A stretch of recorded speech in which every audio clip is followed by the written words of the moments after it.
കുട്ടനാട്ടിൽ ദൂരത്തും എന്തുവാണ് ബൊഫയല്ലേ അതെ ഒന്ന് വെച്ചാൽ മതി, കുഴപ്പമില്ല, നീ പോയി ചെല്ല്. ഉദ്ഘാടനത്തിനായി എത്തുന്ന നമ്മുടെ തെക്കുംകാട്ടിൽ മാധവൻ നായർ ഇതാ നമ്മളുടെ ക്ഷണോട്ട് വന്നുകൊണ്ടിരിക്കുകയാണ്. അദ്ദേഹത്തിൻ്റെ ബഹുമാനപ്പെട്ട തെക്കുംകാട്ടിൽ മാധവനെ നമ്മൾ ഈ വേദിയിലേക്ക് ആദരവോട് ക്ഷണിക്കുന്നു.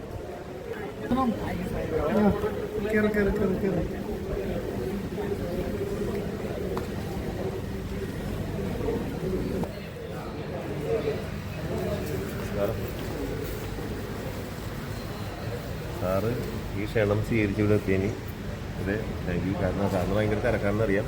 സാറിൻ്റെ നേതൃത്വത്തിൽ നമ്മുടെ താജ്മഹലിലെ ഫുഡില്ലേ കഴിഞ്ഞ ആഴ്ച കഴിച്ചിരുന്നു, അടിപൊളിയായിരുന്നു.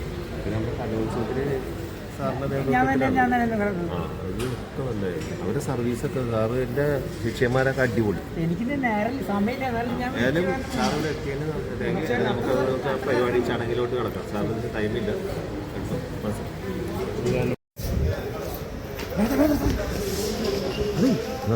മൊത്തം ചൈനീസ് ഫുഡാണ്. ഉപ്പില്ല മുളകില്ല ചൈനീസ് ഫുഡ് അങ്ങനെ കുളമില്ലേ. പുള്ളിക്കറിയാം. പുള്ളി ചാറോട്ടെന്താ പുള്ളിയല്ലേ, പുള്ളിക്കറിയാം. ഒന്ന് നോക്കി മൊത്തം കുളയിൽ പോയില്ലെങ്കിൽ എന്താ പ്രശ്നം? എന്താ പ്രശ്നം? പ്രശ്നമൊന്നുമില്ല. സാർ ഉദ്ഘാടനം ചെയ്ത എല്ലാ ഹോട്ടലും അടിപൊളിയായിട്ടാണ് നടക്കുന്നത്. ഒരു ഭാഗ്യപരീക്ഷണം എന്തായാലും ഇവിടം വരെ ഒന്നുമില്ല, ഒന്ന് കയറി നോക്കിയിട്ട് പോവാം. നോക്കാം. ഹലോ സാർ, ഓമാണ്, വെൽക്കം. വരൂ, നമ്മുടെ ഒരു ഉദ്ഘാടനം ചെയ്യാൻ വേണ്ടി എത്തിയതിൽ സന്തോഷം. നമുക്കൊന്ന് ആദ്യം ടെസ്റ്റ് ചെയ്ത് നോക്കണം, അത് കഴിഞ്ഞ് നമുക്ക് മറ്റുള്ള കാര്യം. ഇതെന്താ നിങ്ങൾ ഉരുണ്ട് കളിക്കുന്നത്? ഇത് സാധനം നോക്കണ്ടേ? അല്ല, എന്താ വിഷയം? സാറ് എന്താണ് ചെയ്യണ്ടേ? നോക്കട്ടെ.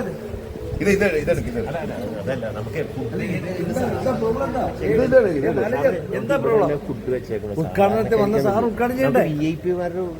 ടെസ്റ്റ് ചെയ്ത് നോക്കട്ടെ.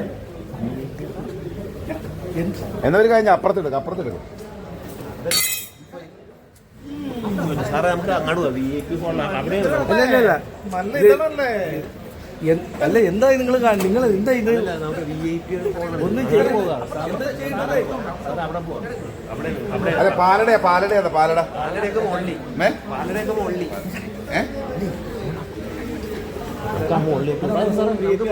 ഇത് നോക്കും. ഈ ഉപ്പുമുളയില്ലാതെ എന്നെ വിളിച്ചേ എന്ത് പരിപാടി? നാണക്കേട് പോലെ ഇവർക്ക് എന്നെ വിളിക്കാൻ പാടില്ല. ഇത് നേരത്തെ പറയണ്ടേ? മേളിലാണെങ്കിൽ നേരത്തെ പറയണ്ടേ? മുളകി പറയണ്ടേ? കളികളുടെ വൃത്തികേട്